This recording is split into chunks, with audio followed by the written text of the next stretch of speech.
O tema da nossa palavra de hoje é movidos pela paixão. Essa ocasião, para que vocês entrem na história comigo, e eu gostaria muito que você tivesse a tua imaginação agora muito fértil, e que você olhasse para isso com muito cuidado, e você conseguisse imaginar toda a cena. Atos capítulo 3 é uma etapa onde a igreja realmente começou os atos através dos apóstolos. A Bíblia, ela é maravilhosa. Ela menciona e mostra tudo o que Deus fez de uma forma perfeita e tremenda. E quando você olha para o livro de Atos, você olha para o livro de Atos capítulo 1, lá você vai ver a promessa do Espírito Santo. Os discípulos estavam num lugar onde eles receberam uma promessa de receber poder para testemunhar, poder para propagar a palavra. E eles estavam ali maravilhados com aquilo que viram acontecer, e eles viram o Senhor subindo aos céus, e receberam ali uma promessa do Espírito Santo de Deus para ser testemunhas. Então isso foi o capítulo 1 de Atos. No capítulo 2, essa promessa se cumpre, é o cumprimento dessa promessa. E ali os discípulos unidos ali no mesmo lugar, todos juntos, esperando o cumprimento da promessa, foram cheios ali do Espírito Santo. Tanto que ninguém nunca tinha visto algo daquele jeito, e eles em obediência, esperando pela descida do Espírito Santo, ficaram todos cheios do Espírito Santo, falando em outras línguas, a ponto do povo que viu eles ali naquele lugar, falou: esses povos estão tudo bêbado, 9 horas da manhã, esses camaradas estão falando em outras línguas, ninguém estava entendendo nada. Para quem via de fora era uma confusão, mas para quem estava ali era poder de Deus sendo derramado.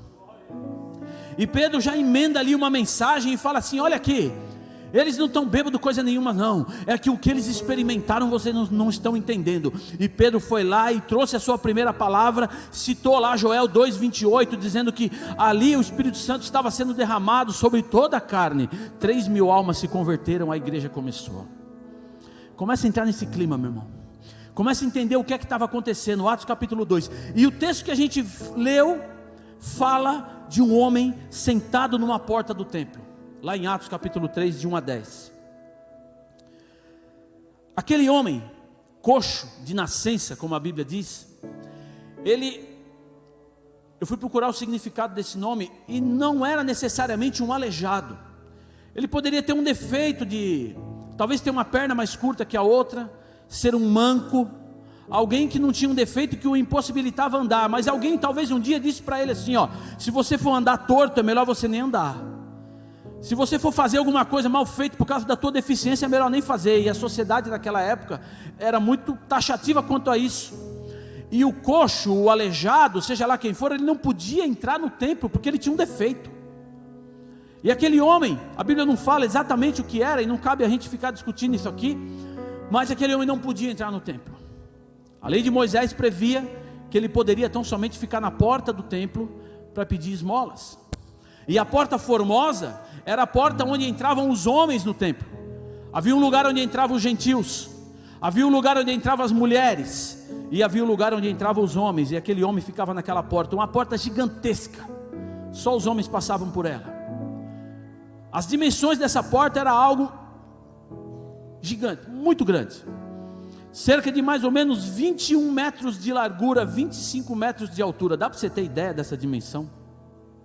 Uma porta feita de bronze, era chamado bronze corinto. Era um bronze que brilhava muito, às 3 horas da tarde, como a gente leu aqui, contra a luz do sol. Você imagina o brilho, o esplendor daquela porta. Talvez se você fosse numa igreja com uma porta dessa, você ia querer tirar uma foto para pôr no seu Instagram, no seu Facebook, não é? Para você poder dizer: está vendo aqui, ó, olha onde que eu fui, olha que bonito. Só que o coxo, ou você editava a foto, ou você tirava ele da foto. Você não ia querer mostrar ele, porque era feio. Bonito era a porta, mas a porta era coisa. O coxo era gente. A porta todo mundo queria, mas o coxo que era gente ninguém queria. O judeu saía da sua casa indo para o templo para adorar, e aquele coxo talvez era trazido pelos amigos e ficava ali naquela porta, porque ele imaginava que quem passasse, quem ia ao templo, tinha o coração comovido e ia entregar alguma coisa para ele. Realmente isso acontecia. Mais de 40 anos esse homem tinha. A idade desse coxo era mais de 40 anos, e mais de 40 anos esmolando na porta do templo. Coxo de nascença. E é interessante que durante esse tempo todo ninguém se preocupou com a vida dele. Ele se preocupava em cumprir a obrigação de religiosa de dar uma esmola para ele. E ele ali naquele lugar, vivendo sua vida acostumado com aquilo, afinal de contas ele nunca tinha experimentado nada diferente. Estava bom, era o que ele vivia. Estava bom o que ele passava, porque pelo menos alguém ajudava ele. Até que um dia, Pedro e João saíram de um congresso poderoso, saíram de um lugar onde o Espírito Santo foi derramado, e eles sentiram uma presença de Deus que ninguém jamais tinha sentido aquilo. Atos capítulo 2, estava fresquinho ali na vida deles, a descida do Espírito Santo. Pedro já tinha pregado, podia falar assim: vamos descansar hoje, vamos parar por aqui, porque você vai num congresso, você está de barriga cheia espiritualmente, né? Chega, né? Já, olha, hoje Deus já derramou, Deus já falou, eu já preguei, já ministrei, já fiz a minha obrigação. Como tem muita gente que acha que vir para a igreja é obrigação. Mas apesar de não viver mais a lei judaica, eles foram para aquele lugar onde eles estavam acostumados a orar às 3 da tarde, um sol escaldante. Nem imagino que temperatura que estava, imagina comigo aqui. Mas a Bíblia fala que eles subiram para o templo às 3 horas da tarde. Eles deram 2 homens diferenciados, subiram para orar às 3 horas da tarde, para dar continuidade naquilo que Deus tinha feito. Eles não podiam perder o costume, eles não podiam deixar apagar a chama, eles não podiam deixar aquilo parar de fluir na vida deles. E eu quero falar sobre 3 cenas da vida do coxo. Por isso que eu falei para você atiçar aí a sua criatividade e você começar a imaginar essas 3 cenas. A primeira cena que aconteceu na vida do coxo, ele era levado, anota no teu coração, ele era levado por amigos diariamente na Porta Formosa. Todo dia passava um camarada dele: vamos lá, coxo. Pegava o coxo, punha o coxo nas costas. Eu não sei se eram 2, se eram 3, eu não sei quantos eram, mas eram amigos que levavam ele para aquele lugar, para a Porta Formosa. Você sabe, irmãos, que muitas vezes a gente faz o papel do amigo do coxo. A gente pega a pessoa e leva até a igreja. A gente pega a pessoa e empurra ela. A gente pega a pessoa e coloca ela num lugar, sabe para quê? Só para dizer que você cumpriu, que você está realizando o teu chamado, aquilo que Deus tem na tua vida. Às vezes a gente faz o papel do amigo do coxo mesmo. E será que os amigos do coxo eram bons? Talvez sim, porque tinham a disposição de ajudar o amigo. Talvez por não conhecer outra forma, talvez por não saber o que fazer com ele, eles estavam dando àquele amigo não o que ele precisava, mas o que ele queria.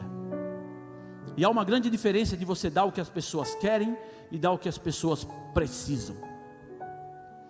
Eles levavam ele ali todo dia na porta e cumpriam praticamente como se fosse um ritual. Então essa era a primeira cena da vida do coxo.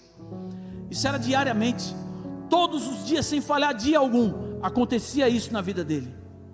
A segunda cena na vida desse coxo é que ele pedia esmola. E quando eu falei que é diferente o querer do que o precisar, é que ele pedia esmola porque na vida dele ele só conhecia aquilo. Ele não tinha outra coisa para fazer no templo. Quando alguém falava para ele templo, ele lembrava esmola. Quando alguém falava para ele igreja, ele lembrava pedir. Quando alguém falava para ele sobre sacrifício, esmola, porque era a única coisa que tinha, a única coisa que ele sabia fazer. Ele não aprendeu a fazer outra coisa na vida, era uma repetição. Ele não ouvia outra coisa porque ele não entrava no templo. E era uma lei que os coxos e aleijados só podiam ficar ali. Então ele pedia. Tudo que ele podia fazer era pedir. Quando se falava igreja, para ele era pedir. Quando se falava porta, para ele, ele lembrava de pedir. E quando se lembrava de culto, quando se lembrava de qualquer coisa, para ele era pedir. E muitas vezes a nossa vida está igual a do coxo. A gente só pede, a gente só pede, a gente só exige. E tem muita gente louco por aí que está determinando. Eu vou determinar porque Deus tem que me dar. Eu estou fazendo minha parte, Deus tem que fazer a dele. Louco quem fala isso. Eu creio e espero que nessa noite, quando eu falo igreja, no teu coração venha a palavra adorar. Quando eu falo porta da igreja, venha na tua palavra adorar. Alegrei-me quando me disseram vamos na casa do Senhor. Eu quero, quando eu falar de qualquer coisa, som, louvor para você, adorar. Cadeira, adorar. A transmissão agora no YouTube, adorar. Tudo que você for fazer, adorar. Essa era a segunda cena na vida desse coxo. Mas o que eu quero dizer para você, e quero me deter nisso hoje, nessa noite, para ministrar o teu coração, é a terceira cena da vida desse coxo. E a terceira cena da vida desse coxo é quando ele viu Pedro e João entrando no templo. Foi a cena que mudou a vida dele para todo sempre. Aquele coxo vivia de cabeça baixa, sabia, irmãos? Quem tem baixa estima não consegue nem erguer a cabeça. E quando ele viu, a terceira cena, quando ele viu Pedro e João entrando no templo, Pedro e João estavam movidos pela paixão. Sabe o que é estar movidos pela paixão? É estar com o coração queimando por algo que acabou de acontecer com você e que você não quer largar por nada. É estar com o coração queimando por algo que você quer transbordar na vida dos outros. Pedro e João entrou naquele lugar ali, e o que eles tinham, aqueles homens que passavam diariamente naquela porta, não tinham para dar. Pedro chegou naquela porta, vem comigo, para quem gosta de Bíblia. Quem gosta de Bíblia, levanta a mão. Se levantar mais alto, eu vou achar que gosta mais. Aleluia, glória a Deus. Versículo 3 fala assim, olha aqui. Vendo ele a Pedro e João que iam entrar no templo, implorava que lhe dessem uma esmola. Ele só sabia fazer isso. Ele não sabia fazer outra coisa. Ele implorou para que lhe dessem uma esmola. E aí, meu irmão, eu vejo uma das coisas mais maravilhosas, como Deus fala com a gente num texto desse tamaninho assim. E Pedro olhou para ele, lá no versículo 4, fala assim, Pedro fitando, na minha tradução fala, Pedro, eu sei que aí está diferente, mas a minha tradução fala assim, Pedro fitando-o, juntamente com João, disse, olha para nós. Aleluia. O coxo esperava receber alguma coisa. O coxo olhou para eles esperando receber alguma coisa. Quando o mundo olha para a igreja, quando o mundo olha para você, quando o mundo olha para mim, eles esperam receber alguma coisa. Aquele coxo levantou a mão, implorando que eles dessem alguma coisa, porque ele já não aguentava mais aquilo e era a única coisa que ele sabia fazer. Talvez as pessoas lá fora estão implorando para que você dê alguma coisa. Ah, você é a igreja do Senhor. Ele olhou para aqueles dois homens cheios do Espírito Santo, movidos por uma paixão que ainda estava queimando no coração deles, e olhou para eles e disse, uma esmola por favor. Mas o que aconteceu com eles nessa terceira cena jamais tinha acontecido. A Bíblia diz que Pedro fitou os olhos nele. Sabe o que é fitar os olhos? É quando um olho encontra com outro olho. É quando o olhar, se tivesse uma linha tracejada, você já viu o desenho que tem uma linha tracejada assim, um olho olhando para o outro olho? Fitar os olhos não é simplesmente olhar, é quando um olha para o outro fixamente, profundamente. Um olhar que ele nunca recebeu na vida dele, porque as pessoas menosprezavam, nem olhavam no olho, só ia lá, entregava qualquer coisa para ele e ia embora. Fitou os olhos nele.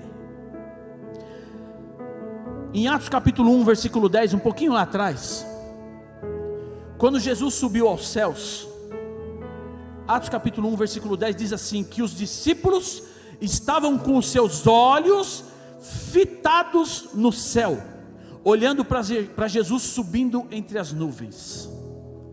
Aleluia. Pedro e João estavam lá, eles fitaram os olhos em Jesus, Eles viram o Senhor subindo aos céus e sabiam que dali se cumpriria uma promessa. Só quem viu o Senhor subir aos céus, só quem fitou os olhos em Jesus, pode olhar para o caído, pode olhar para o necessitado e pode dizer para ele: olha para mim, porque o olhar que foi transferido para Jesus, pode ser transferido para aquele coxo. Só quem viu, só quem presenciou, só quem teve a experiência, pode olhar para aquele que está caído e pode trazer restauração. A igreja do Senhor tem que dar essa resposta para o mundo: olha para mim. Para com esse negócio, meu irmão, de dizer: não olha para mim não, que eu não sou perfeito. Não olha para mim não, que eu ainda não estou pronto. Não olha para mim porque você tem que olhar para o outro, porque se você olhar para mim você vai pecar. Olha para Jesus que Ele é perfeito. Não, para com isso. Olha para você mesmo, porque você é a igreja. Olha para as pessoas e diz assim: olha para mim, porque o que eu tenho eu vou te dar. Deus quer fazer algo na nossa igreja, Deus quer fazer algo na nossa cidade, Deus quer fazer algo na nossa vida, de uma forma que você jamais viveu, que você jamais esperou. Pedro olhou para ele e estava transferindo algo que ele já tinha nele. Você só dá o que você tem. A gente não pode dar o que a gente não tem. Pedro olhou para Jesus subindo aos céus, olhou para aquele homem e falou: olha para mim. E sabe, Pedro foi aquele cara que você sabe que lá nos evangelhos você viu que Pedro negou Jesus 3 vezes. 1, 2, 3. E quando ele negou a terceira vez, Jesus, a palavra fala que Jesus virou para ele e fitou os olhos nele. Ele já tinha experimentado esse olhar de Jesus. Aquele olhar de Jesus trouxe perdão. Aquele olhar de Jesus trouxe para ele renovo. A Bíblia fala que depois que Jesus olhou para Pedro, Pedro olhou para Jesus, Pedro chorou amargamente. Ali ele se arrependeu e se tornou um novo homem. Talvez você já passou pelo arrependimento, talvez você já passou por ver o Senhor, talvez você já passou por tudo isso, mas falta você fitar os olhos naquele que é necessitado e dizer assim: o que eu tenho, eu te dou. Você só dá o que tem, você só dá o que você experimentou, você só dá o que Deus já colocou na tua vida. E não era prata e não era ouro que ele precisava. Tem muita gente que tem prata e tem ouro, mas não tem o nome. Dá para você entender? Tem muita gente que tem o nome, mas não tem prata e nem ouro. E muitas vezes, eu não estou dizendo todas, mas muitas vezes é melhor você só ter o nome, não ter nem a prata e nem o ouro, porque a prata e o ouro são do Senhor, e Ele dá para quem Ele quiser. Se você tiver o nome, você vai ter tudo. Agora, se você tem só a prata e o ouro, você não tem nada, porque a prata e o ouro vão e acabam, mas o nome permanece para sempre. E aí Jesus colocou essa palavra no coração de Pedro. Pedro olhou para ele e diz assim: não tenho prata e nem tenho ouro, mas o que eu tenho, o nome eu te dou. E aí ele pôde dizer com toda a autoridade assim: olha, levanta e anda. Ele disse: levanta e anda. Mas o camarada nunca tinha andado, ele nunca tinha ouvido isso, nunca ninguém falou isso para ele. Mas a palavra tem que vir junto com uma atitude. Quando a gente fala a palavra oração, eles estavam indo 3 horas da tarde para oração. A irmã Marli estava lá esperando eles para orar. Não estou vendo a irmã Marli aqui, mas amém. E eles chegaram ali. Ai, Jesus. Eu disse que não adiantava nada eles jogarem uma palavra sobre a vida. E muitas vezes a gente é assim, irmãos. O camarada vem todo quebrado, fala alguma coisa para a gente fala assim: meu irmão, vamos orar. Vamos orar. Deus vai te abençoar. Deus é fiel, meu irmão. Sabe aquele jargão de crente? Meu irmão, o cara chegou para você quebrado, vamos orar. Dá a mão para ele. Não pode, não sei se não pode dar a mão. Se não puder, dá a mão também, mas ora. Abençoa na hora, faz agora. Vamos lá, sabe o que ele fez? Levanta e anda, vem comigo. Versículo 5: e ele olhava atentamente esperando receber alguma coisa. Pedro, porém, lhe disse: não possuo nem prata e nem ouro, mas o que eu tenho, isso eu te dou. Em nome de Jesus Cristo Nazareno, anda. Na minha tradução diz apenas anda, mas versículo 7, olha a atitude. Tomando pela mão direita, o levantou. Não adianta só você falar, levanta e anda, você tem que ir lá pegar e levantar também. Porque se a igreja não fizer isso, alguém lá fora vai pegar pela mão, e a pessoa vai falar assim: ah, já me falaram para eu fazer tudo isso, mas ninguém me ajudou. E alguém lá fora vai pegar e falar assim: vem cá que eu vou te levar para onde não deve. A igreja do Senhor tem que sofrer uma transformação nas suas atitudes. A igreja do Senhor tem que sofrer uma transformação, tomando pela mão, além da fala, além de apenas dizer o que tinha que fazer. E aí a Bíblia fala que o coxo se firmou. Pedro sempre foi conhecido por aquele cara que era sem paciência, durão. Eu estou vendo um Pedro e um João ali, olha só que bênção. Dá até para fazer uma encenação aqui, né, Luiz? Olha que bênção, dá para fazer um esquete aqui agora, né?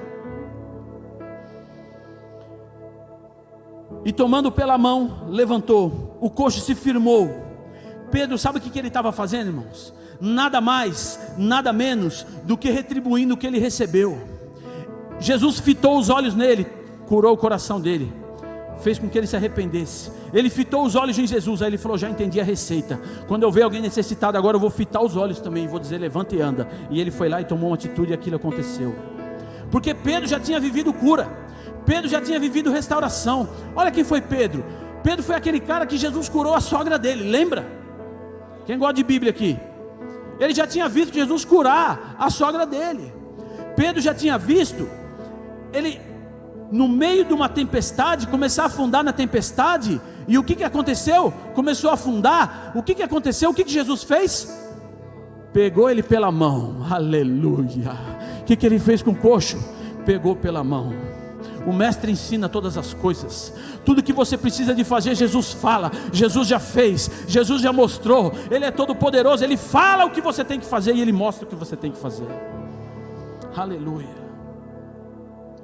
Pedro simplesmente estava retribuindo aquilo que ele recebeu. Ele viu ressurreição, ele foi perdoado, ele viu tudo isso. João era diferente de Pedro. Todo mundo conhece Pedro como aquele que era mais rude, mas Pedro tinha o dom da cura. Pedro tinha o dom da cura, mas João tinha o ministério do amor. Os dois andavam juntos. Pedro era o mais velho, João era um pouco mais novo. E quem fala nesse texto era só Pedro. Dá a impressão que João só estava ali participando. Mas eu fico imaginando que na hora que pegou o coxo e levantou e colocou de pé, e a Bíblia fala que os artérios, ele começou a ficar meio assim, até que os joelhos se firmassem. Eu imagino que Pedro não teve muita paciência com isso. Talvez foi João que fez isso, a Bíblia não diz, eu que estou dizendo. Mas talvez foi João que foi lá na paciência, no amor, falou: calma meu querido, é assim, você nunca andou na vida, mas é assim, ó, um passo, outro passo. E aquele homem começou a experimentar uma coisa que ele nunca tinha experimentado na sua vida. Querido, quando eu e você começarmos a entrar em ação, quando eu e você começarmos a derramar o amor de Deus, sermos movidos pela paixão realmente, as pessoas vão começar a dar os seus primeiros passos, mesmo que durante longos anos de sua vida, elas estejam apenas mendigando. Depende de nós tomarmos uma atitude. João tinha o ministério do amor, ele tinha paciência para tudo. Será que João tinha o ministério do amor? Tinha. Um pouco antes de Jesus ser crucificado, ele olha para João e diz assim: está vendo ali minha mãe? Cuida dela. Nas cartas de João, você lê as cartas de João, ele diz: filhinhos, amados. O evangelho de João é onde mais se encontra a palavra amor. Ele emanava isso. Ele tinha uma palavra branda. A Bíblia diz que a palavra branda, ela para com todo o furor, com toda a cólera, com toda a ira. Então o poder de cura não era de Pedro. Pedro tinha o dom de cura, mas o poder de cura é de Jesus. E o poder que levanta vem da igreja. Você concorda comigo, querido? O poder de cura vem do Senhor, mas o poder que levanta vem da igreja. Você é a igreja do Senhor, meu irmão. Você tem poder que levanta. Comece a tomar uma atitude. Comece a tomar uma atitude para que Deus comece a mover o teu coração e falar assim: Senhor, eu quero ser esse poder que levanta. Eu não quero só dizer levanta e anda. Eu não quero só dizer levanta e anda e deixar a pessoa lá do mesmo jeito que ela está, porque talvez as pessoas já ouviram isso um monte de vezes. Sabe, querido, Começa a agarrar isso na tua vida.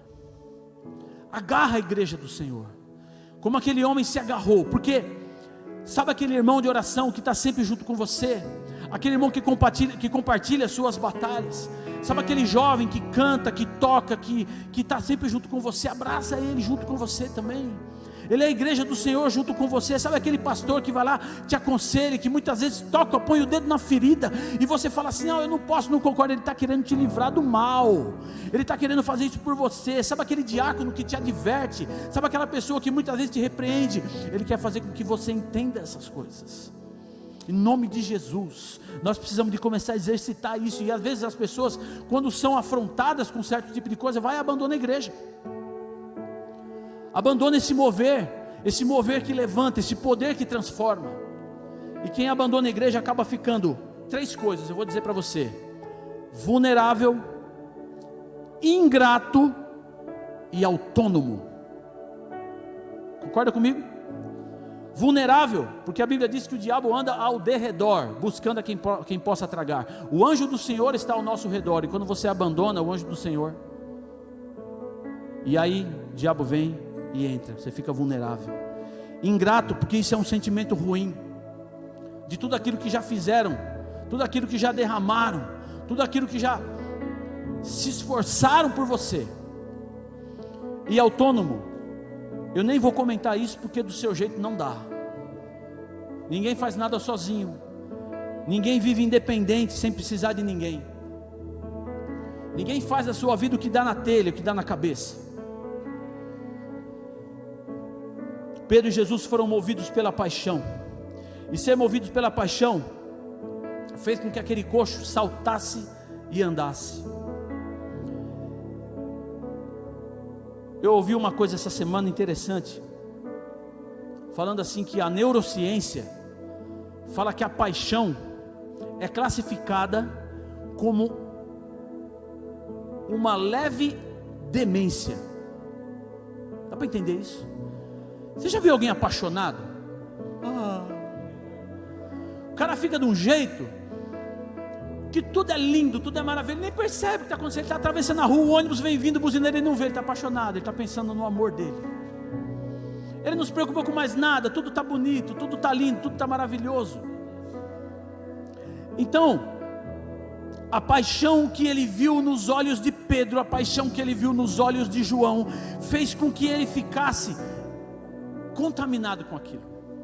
Porque da mesma forma como os outros sentimentos contaminam a pessoa, a paixão contamina muito mais. A paixão contamina muito mais. E aquele homem foi e entrou no templo, nunca tinha andado, e ele entra no templo, repete comigo, todo o povo viu. Olha só, eu vou destacar um negócio para você aqui.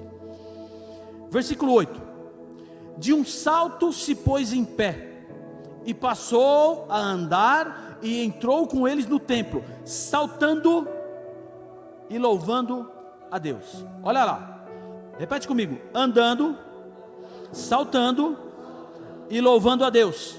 3 coisas, não foi? Andando, saltando e louvando a Deus. Presta atenção comigo. O versículo 9 disse que viu-o todo o povo a andar e louvar a Deus. Só 2 coisas. Ele entrou saltando, ele entrou andando, saltando e louvando a Deus. Mas o povo só viu ele andar e louvar a Deus, não viu ele saltando. Sabe por quê, meu irmão? O salto é apenas uma expressão de alegria que a gente dá na presença daqueles que andam com Deus também. E não fique muito empolgado com o salto não, porque o salto ele é vulnerável, você concorda? Uma hora você está embaixo, uma hora você está em cima, outra hora você está embaixo, outra hora você está em cima.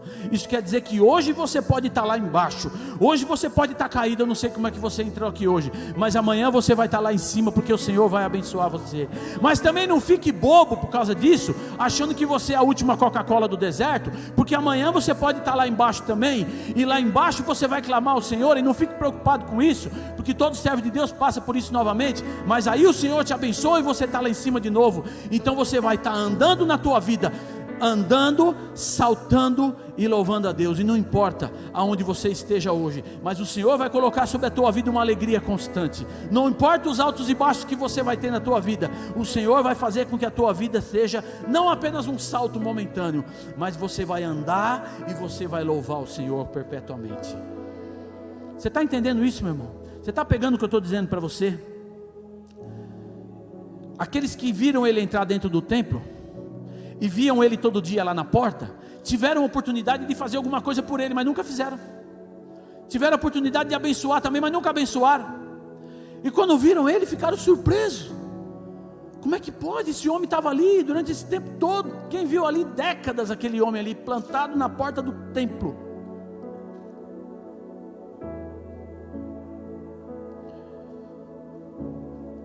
E aí a minha Bíblia diz assim, no versículo 11, que a gente não leu, mas eu vou ler agora. Apegando-se ele a Pedro e João, todo o povo correu atônito para junto deles no pórtico chamado de Salomão. Era ali onde Pedro ia ministrar, era ali onde Pedro ia pregar. E sabe, irmãos, às vezes a gente vê pessoas que são restauradas, pessoas que são curadas, pessoas que recebem bênçãos até financeiras, pessoas que recebem restauração nas suas casas, relacionamentos, e quando elas recebem isso, sabe o que elas fazem? Vaza, vai embora. Mas o coxo aqui, ele não vazou. Versículo 11, a primeira palavra que fala é que ele se apegou a Pedro e a João. Ele se apegou, ele chegou junto, ele começou a andar junto. Quer ser abençoado na tua vida, meu irmão? Anda junto com aqueles que adoram a Deus. Anda junto com aqueles que têm fogo nos olhos de paixão ao Senhor, que quando olhar para você, você vai queimar também, porque como nós acabamos de dizer, a paixão contamina, ela contagia, ela faz com que você fique diferenciado também, assim como eles. Olha lá, no versículo 3, 11, fala que eles estavam apegados a Pedro, e aí eu não vou ler o texto todo, meu irmão, porque senão vai ser aula, não vai ser ministração. Mas Pedro começa a trazer uma palavra ali naquele templo, e a confusão começa a se armar justamente por causa do coxo. E Pedro começa a trazer uma palavra ali, e estava ali os saduceus, estava ali aquele povo, doutor da lei, terrível. Sabe o que eles fizeram? Prenderam Pedro e João durante uma noite, porque eles estavam causando uma bagunça ali, que eles não queriam. Pedro começou a falar algo que eles nunca tinham ouvido. Pedro começou a lançar na cara deles tudo aquilo que eles não queriam ouvir, e eles foram presos por causa daquilo. Pedro começou, falar coisas assim que os ouvidos deles se coçavam, e eles foram e colocaram Pedro na prisão. E aí no dia seguinte eles foram para julgamento perante o Sinédrio. Pedrão foi lá e abriu a boca e desceu a lenha de novo, e começou a falar: tá vendo? Vocês rejeitaram, olha, Jesus foi morto, crucificado por vocês que o rejeitaram, pedra angular. E ele ainda disse assim: porque debaixo do céu não há nenhum outro nome dado entre os homens, pelo qual importa que sejamos salvos. Podia ter a afronta que tivesse, podia ter a luta que tivesse, Pedro estava lá falando, Pedro estava lá dizendo. E sabe quem é que estava lá com ele? Atos 4,14. E vendo com eles o homem que fora curado, nada tinham que dizer em contrário. O coxo estava lá, o coxo não arredou o pé, o coxo falou: é com esses caras que eu quero andar. Sabe, meu irmão, tem muita gente que anda trocando a sua primogenitura por um prato de lentilha, por causa de uma besteira. Abandona aquele que anda com Deus e vai andar com aqueles que andam com não sei quem, não vou nem falar aqui.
mulher até hoje, porque nós somos muito diferentes, mas eu não tenho o que ela tem, ela me completa, e é por isso que eu amo ela, é por isso que eu me entreguei, e é por isso que eu vou viver até o final da minha vida com ela. Sabe por quê?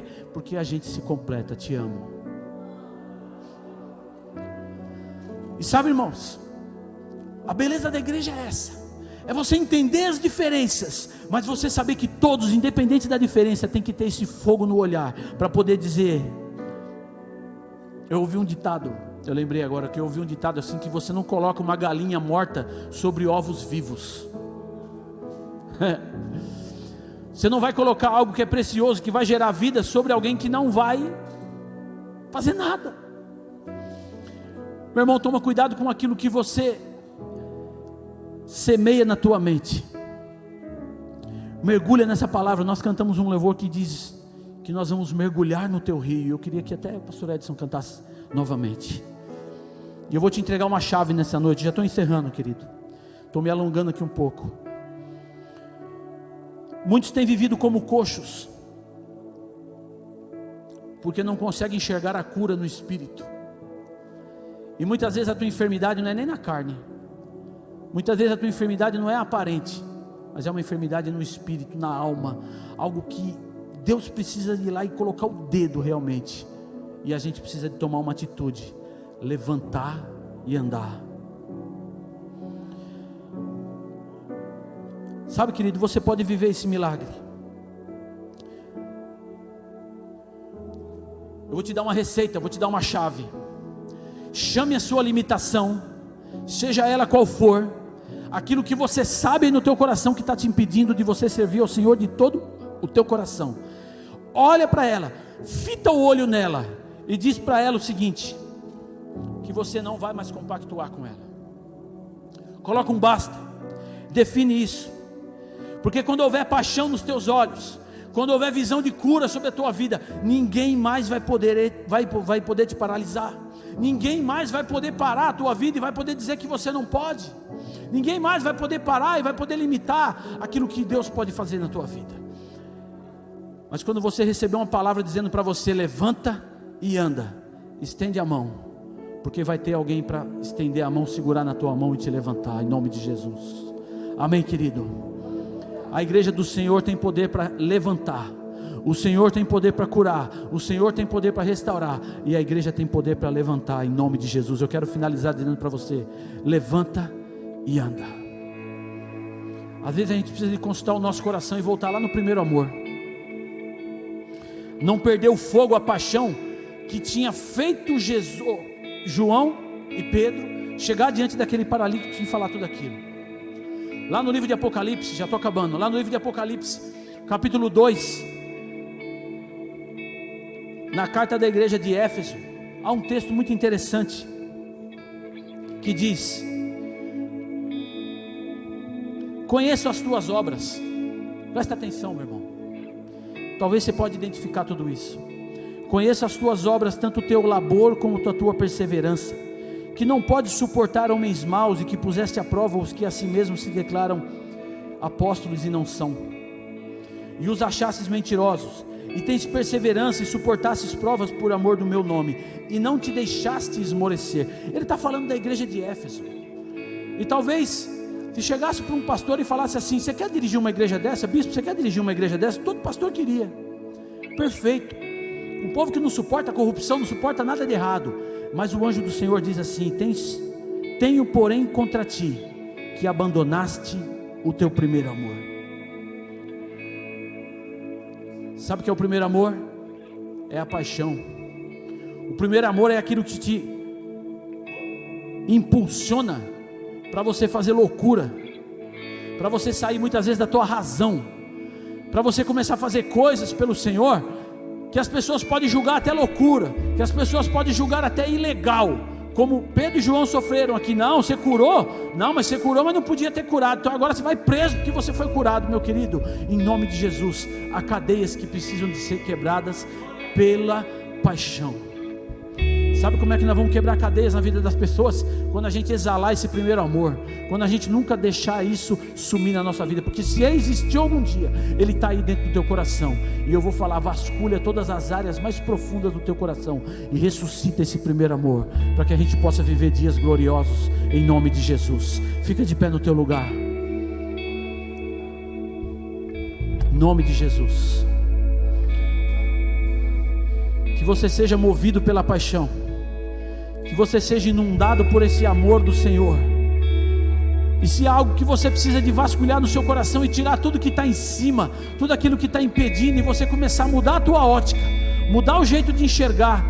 Aquele coxo só sabia olhar para baixo, mas a partir do momento que ele olhou para cima, a terceira cena que aconteceu, porque antes não acontecia nada de novo, nada de diferente, mas quando ele olhou para cima e algo novo aconteceu na vida dele, sabe que aconteceu? Mudou tudo, mudou completamente. Aquele homem nunca mais foi o mesmo, e ele começou a andar com os homens que tinham fogo nos seus olhos, fogo no seu coração, em nome de Jesus. Levanta a tua mão, eu quero te abençoar nessa noite. Senhor, ministra, Senhor, a tua unção sobre o teu povo, unção que despedaça o jugo, unção que desfaz todo o laço, unção que mostra, Senhor, e que abre os olhos espirituais, que abre os ouvidos espirituais, que faz com que os teus filhos enxerguem, Senhor, a tua glória que está esperando para ser manifestada. Ah, Deus, que nessa noite os joelhos vacilantes se levantem, que sejam tomados pela tua mão, que sejam levantados em poder e em autoridade, para nunca mais viver num estado de pedinte, mas que vivam num estado, Senhor, de paixão eterna pelo Senhor, de paixão pelas almas, de paixão por fazer aquilo que o Senhor nos mandou fazer, Pai, em nome de Jesus. Eu quero declarar sobre a tua vida essa palavra nessa noite, meu irmão. Se você ainda não tem o teu Pedro, o teu João, vai procurar o teu Pedro, vai procurar o teu João, vai fazer com que ele te ajude, que ele te levante, para que você viva aquilo que Deus tem para a tua vida, em nome de Jesus. Alguém nessa noite que entendeu essa palavra e quer dizer assim: a partir de hoje eu não vou mais mendigar na porta, a partir de hoje eu quero entrar no templo saltando, andando e glorificando a Deus. Se você nunca fez isso na tua vida, meu irmão, se você quer receber esse fogo no teu coração, se você quer receber o Senhor Jesus como teu único e suficiente Salvador, talvez você já tenha recebido vários convites na tua vida, mas você nunca se abriu para isso. Mas hoje o Senhor está incomodando, está queimando aí no teu peito, e você quer dizer assim: hoje eu quero. Levanta a mão comigo que eu quero te abençoar. Levanta a mão bem alto que eu quero te abençoar, em nome de Jesus. Se você quer nessa noite, faz assim com a tua mão. Eu quero te abençoar em nome de Jesus. Vem para o altar. Vem para o altar, toma uma atitude de fé. Toma uma atitude de fé. Vem para o altar. Vem que eu quero orar por você. Aleluia, glória a Deus. Glória a Deus. O Senhor quer realizar na tua vida. Há mais alguém em nome de Jesus? Alguém que quer tomar uma atitude pública de confissão de fé ao Senhor? Alguém nessa noite que sentiu o seu coração quebrantado como há muito tempo não sentia, que já entregou o seu coração para Jesus, mas que guardou esse sentimento e que por algum motivo se magoou, por algum motivo se decepcionou, mas hoje entendeu: é tempo de voltar, é tempo de ser restaurado, é tempo de ser abençoado, é tempo de voltar a essa presença do Senhor. Há alguém nessa noite? Faz o mesmo sinal com a tua mão. Quero orar por você, quero abençoar a tua vida também, em nome de Jesus. Amém? Não há? Em nome de Jesus, glória a Deus. Vem alguém com ele, querido, em nome de Jesus. Aleluia, glória a Deus, aleluia. Como que é teu nome? Glória a Deus. Isaac, há uma promessa sobre esse nome, amém? Glória a Deus. Isaac, você vai dizer assim comigo: Senhor Jesus, eu abro o meu coração e te recebo como meu Senhor e meu Salvador. Escreve meu nome no livro da vida. Eu quero viver eu quero viver contigo contigo para todo sempre. para todo sempre. Amém. Glória a Deus. Quero orar por você. Pai querido, aleluia. Toma o Isaac nas tuas mãos, Senhor. Manifesta o teu desejo, a tua vontade na vida dele, Pai. Mostra, Senhor, a tua fidelidade, o teu caminho, as tuas promessas. Senhor, eu profetizo como ministro do Senhor que haverá um fogo queimando nesse coração. Que essa vida, Senhor, queimará no teu altar, Senhor Deus, com o teu amor, com a tua intensidade, Pai. Mostra para ele a tua graça, a tua fidelidade. Abençoa, Senhor, e aonde quer que ele esteja, ele seja tomado pelo teu amor, envolvido pela tua graça, e que viva uma vida plena na tua presença. Que essa confissão de fé nessa noite, Senhor, seja guardada pelo Senhor, e que jamais o inimigo tome lugar, porque ele é teu, guardado, protegido e abençoado do Senhor, em nome de Jesus. Amém. Glória a Deus. Amém. Deus te abençoe, Isaac. Quero dizer para você que essa é a tua família. Dá uma girada aqui. Essa é a tua família, esse é o teu povo, esses são teus irmãos. Anda, salta e glorifica o Senhor, em nome de Jesus. Glória a Deus. Deus te abençoe.